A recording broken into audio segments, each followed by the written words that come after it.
সীতাকুণ্ড উপজেলার শীতলপুর আবুল কাশেম রাজা উচ্চ বিদ্যালয়ত এসএসসি পরীক্ষাত জিপিএ 5 প্রাপ্ত কৃতি শিক্ষার্থী প্রাথমিক বৃত্তিপ্রাপ্ত শিক্ষার্থী অলরে সংবর্ধনা ও বার্ষিক পুরস্কার বিতরণী অনুষ্ঠান অনুষ্ঠিত হয়।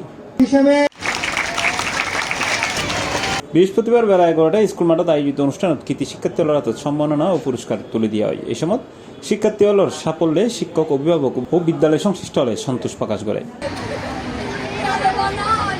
আবুল কাশেম রাজা উচ্চ বিদ্যালয় পরিচালনা পরিষদের সভাপতি মোহাম্মদ রেজাউল করিমের সভাপতিত্বে প্রধান অতিথি হিসেবে উপস্থিত আছেন উপজেলা শিক্ষা কর্মকর্তা গোলাম রহমান চৌধুরী।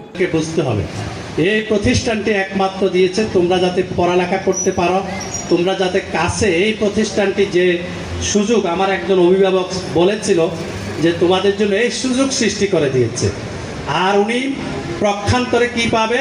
তোমাদের দোয়া পাবে। সহকারী শিক্ষক মিজানুর রহমানের পরিচালনায় অনুষ্ঠানে স্বাগত বক্তব্য রেখে বিদ্যালয়ের ভারপ্রাপ্ত প্রধান শিক্ষক গৌতম চন্দ্র রায় অত্যন্ত আনন্দিত, অত্যন্ত খুশি।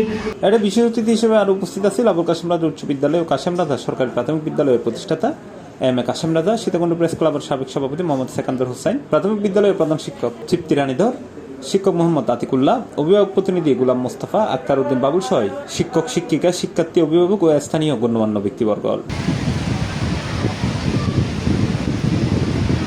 C Plus TV, Chittagong.